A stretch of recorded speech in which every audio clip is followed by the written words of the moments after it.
오늘 우리에게 주시는 하나님의 말씀입니다. 내가 내 행위를 아노니 내가 차지도 아니하고 더웁지도 아니하도다. 내가 차든지 더웁든지 하기를 원하노라. 내가 이같이 미지근하여 더웁지도 아니하고 차지도 아니하니 내 입에서 너를 토하여 내치리라. 내가 말하기를 나는 부자라 부요하여 부족한 것이 없다 하나 내 곤고한 것과 가련한 것과 가난한 것과 눈먼 것과 벌거벗은 것을 알지 못하도다. 내가 너를 권하노니 내게서 불로 연단한 금을 사서 부요하게 하고 흰옷을 사서 입어 벌거벗은 수치를 보이지 않게 하고 안약을 사서 눈에 발라보게 하라. 무릇 내가 사랑하는 자를 책망하여 징계하노니 그러므로 내가 열심을 내라 회개하라. 아멘. 오늘은 우리 감리교회 기초를 세운 웨슬리 목사님 회심 282주년 기념 주일로 지킵니다. 18세기 영국의 산업혁명으로 사회에 큰 변화가 일어났을 때 하나님께서 웨슬리 목사님을 통하여 영국을 구원하며 세계를 구원하는 하나님의 도구로 써주셨습니다. 결정적인 신앙의 회심이 일어난 것이 35세 되던 1738년 5월 24일 영적 변화의 체험이 있게 됩니다. 이 체험 속에 한마디로 그때의 변화를 이렇게 표현합니다. 나는 종의 신앙에서 아들의 신앙을 가지게 되었다고. 이러한 신앙적 회심이 일어나기 얼마 전 웨슬리 목사는 미국 조지아주에 인디안들을 선교하기 위해 대서양을 건너가고 있었습니다.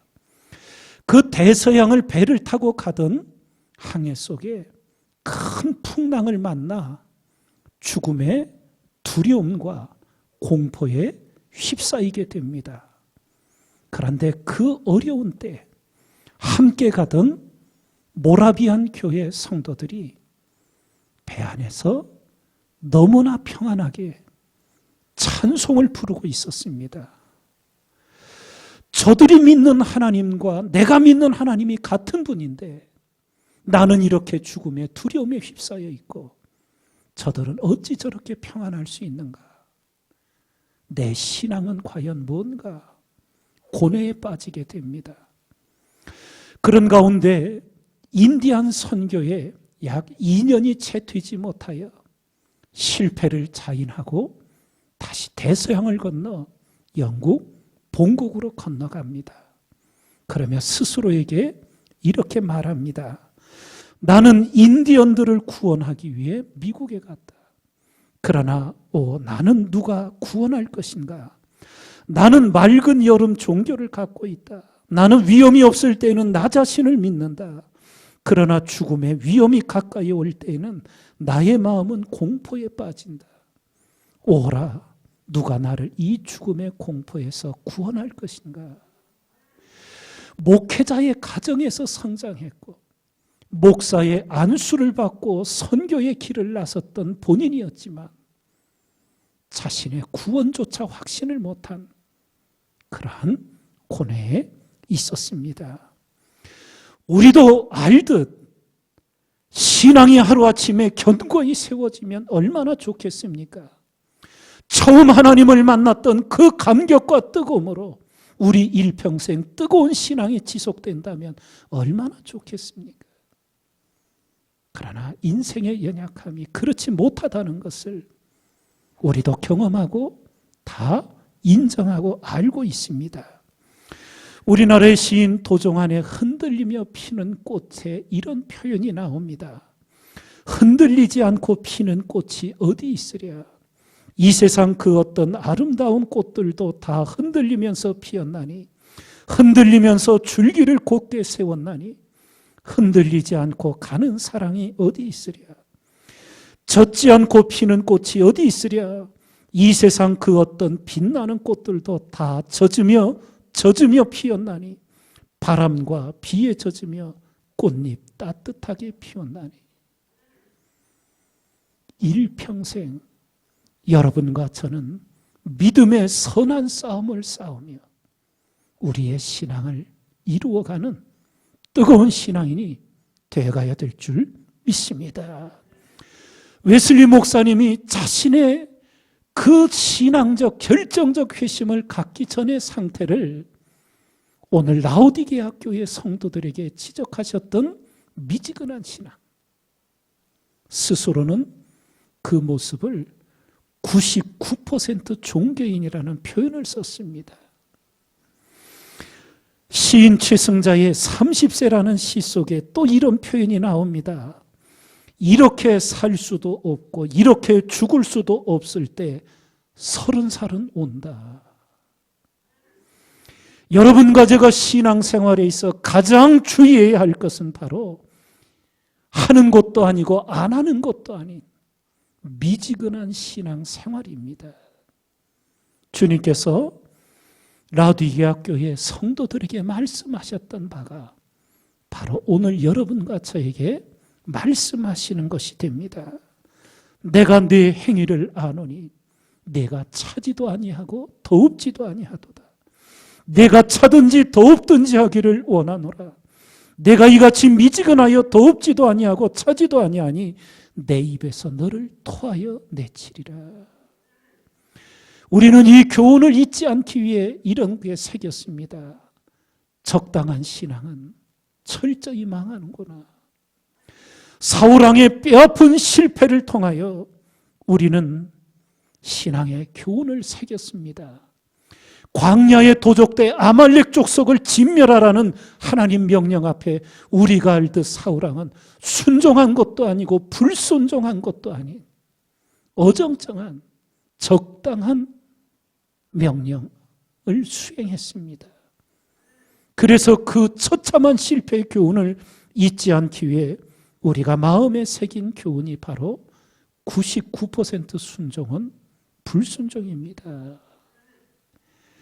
하나님은 성경에 우리의 신앙이 어떠해야 되는지를 선명하게 새겨주셨습니다. 마음을 다하고 목숨을 다하고 힘을 다하여 바로 전심전력의 신앙입니다. 부지런하여 게으르지 말고 열심을 품고 주를 섬기라 하셨습니다. 가나안 농군학교의 김용기 장로님을 다 아실 겁니다. 1961년 5.16 직후인 6월 2일 당시 국가재건회의 박정희 의장이 가나안 농군학교를 방문하였고 그 모든 것을 살펴보며 큰 감명을 받습니다. 얼마 후 새마을운동이 가나안 농군학교로부터 영감을 받아 실현이 됩니다. 큰 감명을 받은 의장이 농군학교를 떠나기 전 뭐라도 돕고 싶어서 물었습니다. 무엇을 도와드릴까요? 그러자 하나님의 사람이었던 김용기 장로님이 이렇게 답하십니다. 안 도와주는 것이 돕는 것입니다.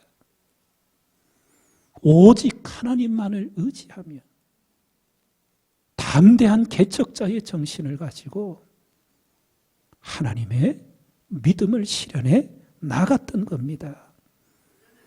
바로 이것이 뜨거운 신앙입니다. 여러분과 제가 예배드리고 하나님께 기도드릴 때마다 나의 영적 현주소가 어디에 있는지 깨닫기를 겸손히 구하시기 바랍니다. 코로나19로 인한 예배 환경의 급격한 변화, 교회에서 예배드리지 못하는 상황이 오리라고 여러분도 생각 못하셨겠지만 저도 꿈에도 생각 못했습니다. 그런데 그런 일이 현실로 다가오지 않았습니까? 혼자 있을 때 나는 하나님 보시기에 어떤 신앙을 갖고 있는 자인가?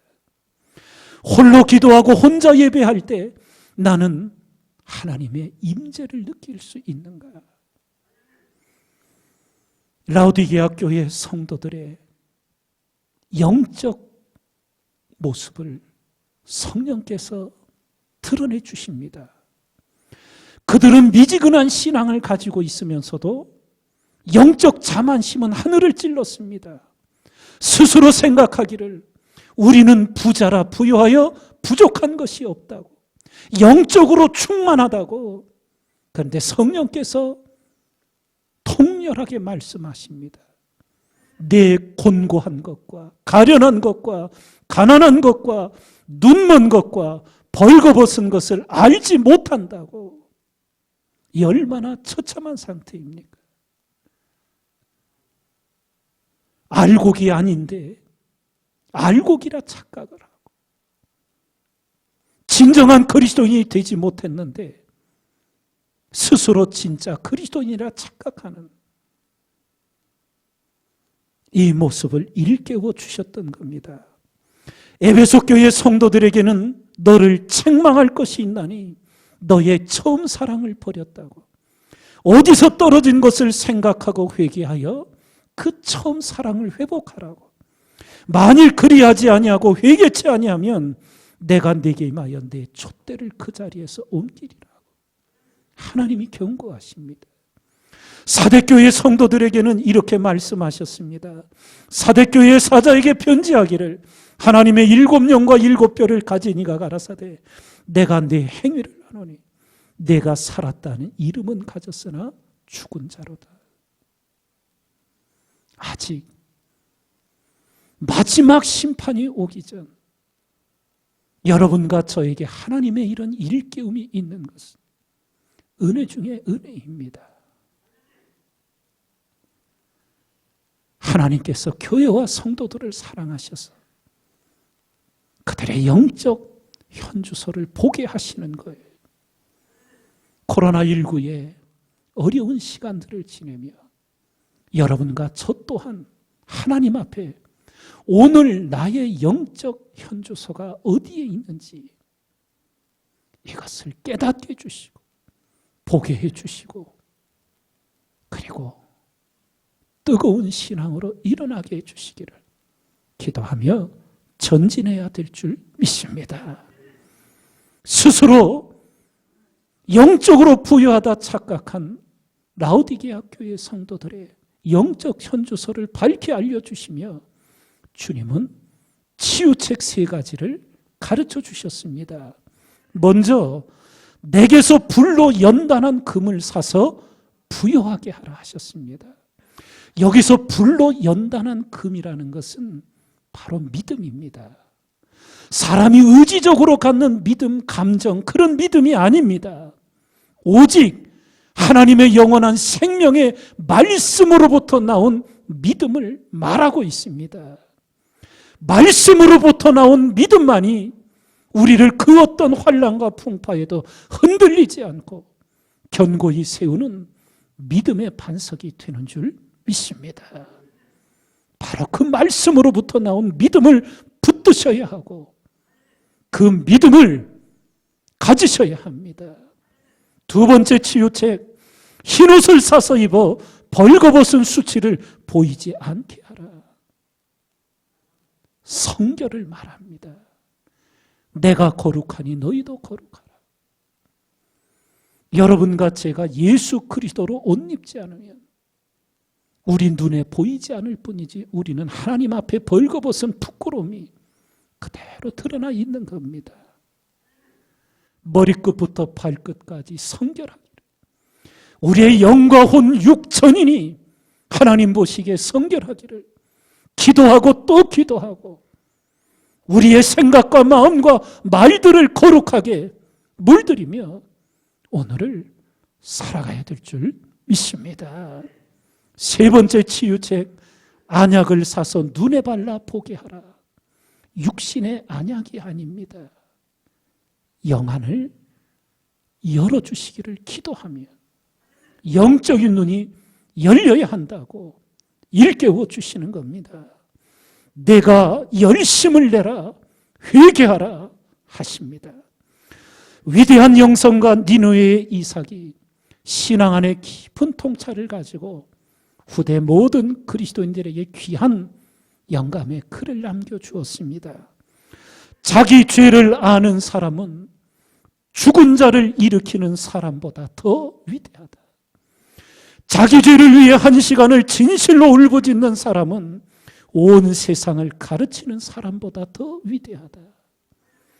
자기 약함을 아는 사람은 천사를 볼 수 있는 자보다 더 위대하다. 진정한 신앙이 무엇인지, 진짜 그리스도인이 어떤 모습인지 우리는 분명히 깨닫고 하나님의 은혜 안에 사로잡혀야 될 줄 믿습니다. 오늘 뜻깊은 웨슬레 목사님의 회심주의를 우리가 지내며 마지막 깊이 스스로 일깨우고자 하는 것이 있습니다. 하나님의 은혜 속에 여러분과 제가 신앙적 회심을 경험합니다. 그런데 나를 먼저 구원해 주신 하나님의 목적이 반드시 있습니다. 그래서 개인의 신앙적 회심에 머물지 말고 그것을 통하여 우리는 모두 다 사명적 회심으로 나아가야 합니다. 이것이 무슨 뜻인가? 우리는 사도행전 22장에서 사도 바울의 회심 속에 그 답을 명료히 볼 수 있습니다. 하나님께서 먼저 은혜를 베푸셔서 예수 그리스도가 이단이 아니라 하나님이심을 밝혀주셔요. 기독교인들을 잡아들이려고 가던 길, 그것이 하나님께 충성하는 길이라고 확신하고 확신했던 바울이 하늘의 빛을 보고 눈이 멀어 말에서 떨어져 거꾸로집니다. 그때 바울은 이 일이 하나님께로부터 온 일이구나 영적으로 느끼며 묻습니다. 주여, 네 신이니까. 여기서 주여는 예수 그리스도를 부르는 게 아니에요. 조상적부터 믿어왔던 구약의 하나님. 예. 하나님, 당신은 도대체 누구이십니까? 그랬더니 하늘로부터 음성이 들려오기를 나는 내가 핍박하는 나사렛 예수라. 기독교인들을 잡아들이는 것이 하나님께 충성하는 일인 줄만 확신을 했는데 그게 완전히 거기서 깨어져 버린 거예요. 내가 하나님께 충성한다고 했던 일이 하나님을 핍박한 일이었구나. 한순간에 신앙적 회심이 일어납니다. 그리고 하나님의 은혜 속에 동시에 사도 바울은 사명적 회심으로 나갑니다. 뭐라고 이어 묻느냐 하면 주여 무엇을 하리이까? 그러자 음성이 들려오기를 일어나 다메섹으로 들어가라. 정한 바 너의 행할 모든 것을 거기서 누가 이르리라. 성령 충만한 아나니아를 예비하셔서 사울의 먼 눈을 뜨게 해주시고 예수 그리스도의 증인이 되어 이방인의 사도로 보내질 것을 듣게 됩니다. 이것이 바로 신앙적 회심을 통하여 하나님께서 여러분과 저에게 주시고자 하는 사명적 회심의 길입니다. 18세기 영국의 사도 바울이 된 잔 웨슬리 목사님도 사명적 회심을 하며 세계는 나의 교구다 선포하며 전도의 길을 나섭니다. 좀 더 구체적으로 말씀을 드리면 서두에 말씀드린 35세 때 1738년 5월 24일 신앙적 회심을 체험합니다. 그리고 약 6개월 후인 그해 12월 31일 철야 집회에 참석하여 기도하다 1월 1일 새벽 3시경 마가의 다락방 120명의 성도들처럼 성령의 충만함을 입어 성령의 능력으로 전도 사역을 나가시게 됩니다. 뜨거운 영혼 구원의 열정을 안고 88세로 소천하기까지 약 50년간 40만 킬로미터 지구 10바퀴를 도는 거리를 말을 타고 전도에 여행을 하셨습니다. 그리고 성화의 삶을 이루어가며 성결한 삶으로 하나님의 쓰임받는 그릇이 됩니다. 거기에 세상의 빛과 소금되라는 주님의 가르침을 따라 사회 개혁운동을 일으키시는데, 그 당시 영국 사회의 가장 큰 구조적 악이었던 노예매매와 노예제도 폐지의 씨앗을 뿌리고 그 신앙을 이어받은 후대가 결국은 영국 사회에서 노예매매와 노예제도를 폐지하는 법안을 이루어서 영국을 죄악에서 구원하는 일을 이루게 됩니다. 웨슬리 목사님이 남긴 귀한 가르침이 있습니다. 이 땅의 감리교회가 소멸되는 것을 두려워하지 않는다. 다만 감리교회 정신, 뜨거운 신앙, 구령의 열정, 자기개혁, 사회개혁이 소멸된 감리교회가 존재하는 것을 두려워한다고. 2차 세계대전 당시 큰 환란을 당한 유대인 동족들을 일깨웠던 폴란드 출신의 랍비 심카 부님의 절절한 가르침이 전해옵니다. 아무리 힘들고 어렵더라도 진짜가 되어라. 아무리 어렵고 힘들더라도 진짜가 되어라. 하루를 살아도 하나님 앞에 뜨거운 신앙으로 살며, 하루를 살아도 진정한 그리스도인으로 하나님 앞에 사는 여러분과 제가 다 되기를 주님의 이름으로 축원을 드립니다.